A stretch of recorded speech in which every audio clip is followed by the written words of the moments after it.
تو نبی صلی اللہ علیہ وسلم نے کہا قرآن کے کچھ پارے یاد ہیں؟ نہیں اللہ کے رسول کچھ پارے تو نہیں مگر کچھ سورے چند سورے مجھے یاد ہیں۔ نبی کریم صلی اللہ علیہ وسلم حق مہر میں صورتوں کو رکھ کر نکاح پڑھا دیا۔ تو معلوم یہاں سے بھی ہوتا ہے نا کہ حق مہر صورتوں کے بھی بنا پر بھی نکاح کرایا جا سکتا ہے۔ تو دینے کی باری آئی تو صورت یاد کرا دیں گے، اور مانگنے کی باری آئی تھی تو لمبی لمبی لسٹ بنا کر آپ نے بھیجا تھا، مہنگی مہنگی چیزوں کا آپ نے ڈیمانڈ کیا تھا۔ اور یہ سب کہاں ہو رہا ہے؟ کسی غیر کے یہاں نہیں ہو رہا ہے، یہ ہمارے سماج کے اندر ہو رہا ہے، مسلم سماج کے اندر ہو رہا ہے۔ یہ بڑی غیرت کی بات ہے، بڑی شرم کی بات ہے۔ اور ایک چوتھا چیز ولیمہ۔ یہ چار چیزیں جو واجب ہیں اور کو کرنا ہے، نبی صلی اللہ علیہ وسلم نے ولیمہ کا بھی حکم دیا، اور مہر کا تو نبی کریم صلی اللہ علیہ وسلم سے بھی ثابت ہے اور قرآن سے بھی ہے، اور ولی۔ اور ایک چوتھا جو بتایا تھا وہ کیا تھا؟ ایجاب و قبول۔ تو یہ چار چیزیں، ان کے علامات جو شادیوں کے اندر پروگنڈا کیا جاتا ہے، جو خرافات کی جاتی ہے، وہ ساری کی ساری بدعت ہے۔ اور ابھی میں نے ایک حدیث پڑھی، کل بدعت ضلالہ وکل ضلالۃ فی النار، ہر بدعت گمراہی ہے اور ہر گمراہی جہنم کی جانب لے کر جانے والی ہے، جہنم میں لے کر جانے والی ہے۔ اب یہ آپ پر ہے کہ آپ جہنم میں جانا چاہتے ہیں یا جنت میں جانا چاہتے ہیں۔ بھائیوں، کہنے کا مطلب یہ ہے میرے کہ شادی نبی کی سنت پر ہونی چاہیے۔ چلیے دیکھتے ہیں ہمارے معاشرے کے اندر شادیاں ہوتی کیسے ہیں۔ چلیں انشاءاللہ حدیثوں کے حوالے بھی انشاءاللہ میں دوں گا، اور قرآن سے بھی آپ کو انشاءاللہ میں حوالہ دیتا چلوں گا۔ سب سے پہلے جان لیں کہ شادی کے کچھ فوائد ہیں، شادی کرنے کے فائدے ہیں۔ وہ فائدہ کیا ہے؟ سب سے پہلا، اگر آپ کے رزق کے اندر تنگی ہے، پریشانی ہے، تو اللہ کہتا ہے کہ تم شادی کرو، ہم تم کو اس تنگی سے نکال کے باہر لا کر کھڑا کر دیں گے، یعنی رزق کے اندر ہم برکت ڈال دیں گے۔ مگر ہاں، وہ شادی اللہ کی رضا کے لیے ہونی چاہیے۔ اللہ کی رضا کے لیے اگر شادی ہو رہی ہے تو اللہ آپ کے رزق میں برکت دے گا۔ اور دوسرا کیا ہے؟ حدیث سے معلوم ہوتا ہے کہ اغض للبصر، نگاہیں جھک جائیں گی۔ نبی کریم صلی اللہ علیہ وسلم نے کیا کہا؟ جو نوجوان شادی کرنے کا استعداد رکھتا ہے، شادی کرنے کے بعد، نکاح کرنے کے بعد اپنا خرچہ، بیوی کا خرچہ نبھانے کا ہمت رکھتا ہے، تو اسے کیا کرنا چاہیے؟ فتزوج، اسے نکاح کر لینا چاہیے۔ کیا فائدہ ہوگا؟ اغض للبصر، نگاہیں جھک جائیں گی۔ جھکنے سے مراد ہے آج نوجوان چوراہے پر بیٹھا ہوا ہے، لڑکی گزر جائے، نظر نیچے ہونے والی نہیں ہے، ایک ٹک لگا کر دیکھ رہا ہے۔ ایک بات ہوتی ہے، انسان ایک بار نظر پڑ گئی، نیچی ہو گئی، مگر ایسا ہمارے وہاں نہیں ہوتا آج کل۔ لڑکی سامنے سے چلے جائے، اللہ کی قسم نگاہیں نیچی نہیں ہوتی نوجوانوں کی۔ اللہ ہمیں بھی توفیق دے اور سب کو اس بات کی توفیق دے۔ تو فائدہ ایک یہ ملے گا شادی کرنے سے کہ اغض للبصر، نگاہیں جھک جائیں گی، واحسن للفرج، اور شرمگاہ کی حفاظت ہو جائے گی۔ یہ فائدہ ہے۔ ایسی بے شمار فائدہ میں آپ کے سامنے رکھ سکتا ہوں، مگر وقت مجھے یاد نہیں دیتا کیونکہ وقت بہت مختصر ہوتا ہے جمعہ کے اندر۔ میں نے 10 فوائد رکھا تھا، مگر مجھے لگتا ہے کہ میں فوائد بتانا شروع کروں تو ٹائم ہی ختم ہو جائے گا، بات ہی نہیں ہو پائے گی۔ تو ایسی کئی سارے فوائد میں آپ کے سامنے رکھ سکتا ہوں، مگر وقت نہیں ہے بہرحال۔ تو یہ فوائد ہیں کہ نگاہیں جھک جائیں گی، رزق میں برکت آ جائے گی، اور شرمگاہ کی آپ کی حفاظت ہو جائے گی۔ شادی کے اندر کسی خان والے کا رشتہ اگر انصاری کے گھر پہ جا رہا ہے تو خان والے کیا بولیں گے کہ ہم کسی انصاری کے گھر پہ اپنی بیٹی نہیں دیں گے، ہم کسی انصار کے گھر پہ، کسی خان کے گھر پہ، کسی شیخ کے گھر پہ ہم اپنے بیٹی کو رشتہ نہیں دے سکتے۔ اللہ اکبر، نہیں دے سکتے۔ نبی کریم صلی اللہ علیہ وسلم کا یہ طریقہ نہیں تھا۔ جن لوگوں نے کلمہ پڑھا، کلمہ پڑھنے کے بعد وہ سارے کے سارے لوگ ایک پلیٹ فارم پر آ کر کھڑے ہو گئے۔ اب اس پلیٹ فارم پر ہی جنت کی ریل گاڑی آئے گی، یہیں سے سارے لوگ جنت کے اندر جانے والے ہیں۔ تو خاندانوں کے اندر، قبیلوں کے اندر بھید بھاؤ کرنے کا طریقہ آپ کو کہاں سے ملا؟ یہ آپ کو کس نے سکھایا؟ بتائیے آپ لوگوں کو یہ کس نے کہا کہ شیخ کے آنگن بیٹی نہیں دینا ہے؟ اپنی بیٹی کا نکاح، اپنی بیٹی کا رشتہ کسی شیخ والے یا کسی خان کے گھر پہ اس کے بیٹے سے میں نہیں کروں گا۔ یہ حدیث نے آپ کو بتلایا؟ نبی کریم صلی اللہ علیہ وسلم نے یہ سکھایا آپ کو؟ قرآن یہ بتا رہا ہے؟ نہیں میرے بھائیوں، قرآن سے پوچھو، حدیثوں سے پوچھو، تو حدیثیں چیخ کر جواب دے رہی ہیں کہ اے نوجوانوں اور اے امت محمدیہ کے لوگوں سنو، حضرت ابو ہریرہ رضی اللہ تعالی عنہ روایت کرتے ہیں، اور رسول اللہ صلی اللہ علیہ وسلم، نبی کریم صلی اللہ علیہ وسلم نے ارشاد فرمایا اذا خطب الیکم من ترضون دینہ وخلقہ، اگر آپ کے گھر پہ آپ کی بیٹی کے لیے اگر نکاح کا پیغام آیا ہے اور وہ لڑکا کیسا ہے، دین والا ہے، وخلقہ اور اخلاق والا ہے، اگر وہ لڑکا نیک ہے، باعمل ہے، نمازی ہے، متقی ہے، پرہیزگار ہے، دین والا ہے، اخلاق والا ہے، لوگ مہمان نوازی کرتا ہے، لوگوں سے محبت سے پیش آتا ہے، لوگوں سے گلے ملتا ہے، اور لوگوں سے جب بات کرتا ہے تو اچھے طریقے سے ڈھنگ سے بات کرتا ہے، اخلاق ہے اس کے اندر، اس کا کردار، اس کا کریکٹر اچھا ہے، اگر ایسے لڑکے کا رشتہ آپ کے بیٹی کے لیے آ رہا ہے تو فتزوجوہ، اپنے بیٹی کا رشتہ اس لڑکے کے ہاتھ میں دے دو، اپنی بیٹی کا رشتہ اس لڑکے کے ہاتھ میں دے دو، اس کے نکاح میں اپنی بیٹی کو دے دو۔ اور اگر سنو، اگر آپ لوگوں نے ایسا نہیں کیا، اللہ کی قسم، حدیث کے الفاظ ہیں الا تكون فتنة في الارض، الا تفعلوا تكون فتنة في الارض فساد عريض وفساد عريض، زمین کے اندر فتنہ اور فساد عام ہو جائے گا، زمین کے اندر فتنہ اور فساد عام ہو جائے گا۔ اور وہ فتنہ اور فساد کیا ہے؟ تشریح لکھنے والے کہتے ہیں کہ زناکاری عام ہو جائے گی، بے حیائی عام ہو جائے گی، بے پردگی عام ہو جائے گی۔ اور آج میرے بھائیوں، مجھے محسوس ہوتا ہے، مجھے معلوم ہوتا ہے، ایسا مجھے لگتا ہے کہ آج جو بے حیائی عام ہے، آج زناکاری جو عام ہے، یہ انہی وجہ سے ہے کہ ہم نے اپنے دماغ کو نیک اور اخلاق والا، ہم نے اپنے دماغ کو نہیں چنا ہے۔ ہم نے اخلاق والا اور نیک والے کا جب رشتہ آتا ہے تو ہم اپنے بیٹی کا نکاح اس کے ساتھ نہیں کرتے ہیں۔ ہمیں تو 2026 اور 2025 کا نوجوان ماڈرن لڑکا چاہیے بھیا، ہاں، بیگی جینس پہننے والا، بیگی جینس پہننے والا چاہیے، بلڈ پر چلنے والا چاہیے، تھار گاڑی سے چلنے والا چاہیے، اوڈی مرسیڈیز سے چلنے والا چاہیے۔ ہمیں تو ماڈرن لڑکا چاہیے، ہمیں مولوی نہیں چاہیے، ہمیں عالم نہیں چاہیے۔ مولوی کا خیال اور عالم کا خیال نبی کریم صلی اللہ علیہ وسلم کے خیال سے ملتا ہے۔ وہ 500 سال پہلے کی وہ بات کرتا ہے، وہ اس کے خیالات جو ہیں، وہ جو گفتگو کرتا ہے تو کہاں کی کرتا ہے؟ 500 سال پہلے نبی کریم صلی اللہ علیہ وسلم نے جو بیان کیا تھا وہ کر رہا ہے، وہ ماڈرن زمانے کی بات ہی نہیں کرتا ہے۔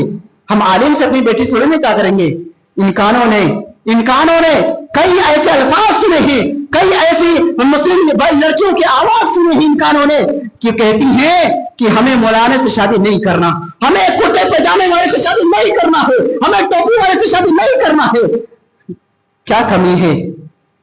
کیا کمی ہے ٹوپی والے میں؟ کیا کمی ہے کرتے والوں میں؟ یہی نا کہ وہ نبی سے محبت کرتا ہے، یہی نا کہ وہ اسلام سے محبت کرتا ہے، یہی نا کہ وہ اللہ سے محبت کرتا ہے، وہ دین سے محبت کرتا ہے، اللہ کا تقویٰ اس کے دلوں کے اندر، اللہ سے ڈرنے والا ہے، یہی نا۔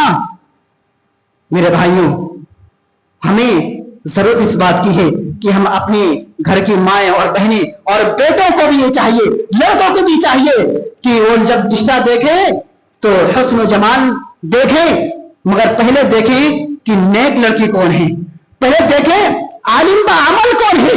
ان کو بھی یہ چاہیے، یہ نہیں کہ صرف عورتیں یا صرف لڑکی والے ہی نیک لڑکا چنے، لڑکے والوں کو بھی چاہیے کہ وہ لڑکی نیک چنے، اچھی چنے۔ میرے بھائیوں، تو یہ طریقہ ہونا چاہیے، مگر ہمارے ہاں ایسا نہیں ہوتا۔ یہ طریقہ ہونا چاہیے مگر ہمارے ہاں ایسا نہیں ہوتا۔ ہمارے یہاں پہ کیا ہوتا ہے؟ فون پر بات ہوا، فلاں جگہ لڑکی پسند آ گئی، ابھی دیکھے نہیں ہے، صرف بات ہوئی ہے اور پسند آ گئی، اب لڑکی کو دیکھنے جا رہے ہیں۔ اب دیکھنے جانا تھا کس کو؟ دیکھنے کس کو جانا چاہیے تھا؟ لڑکے کو حدیث سے ثابت ہے، اگر لڑکا دیکھنا چاہتا ہے لڑکی کو تو دیکھ سکتا ہے، ابھی میں انشاءاللہ دلیل دوں گا اس کی بھی۔ پہلے بات تو کر لیں کہ دیکھنا کس کو تھا؟ لڑکے کو، مگر لڑکا کہاں ہے؟ دبئی میں، کہاں ہے؟ سعودی میں، کویت میں، وہ نہیں آ سکتا، مجبوری ہے، اتنی دور سے کیا کرنے، کیسے آئے گا؟ ابھی ٹائم نہیں ہوا آنے کا، تو دیکھنے کون جا رہا ہے؟ دور کے بھائی جان اور بھابھی، دور کے خالہ اور پھوپھی اور نہ جانے کون کون سے رشتے دور کے سب جائیں گے، 4-5 گاڑی بھر کر جائیں گے، پہنچ جائیں گے، اس بوڑھے باپ کے سینوں پر سوار ہو جائیں گے،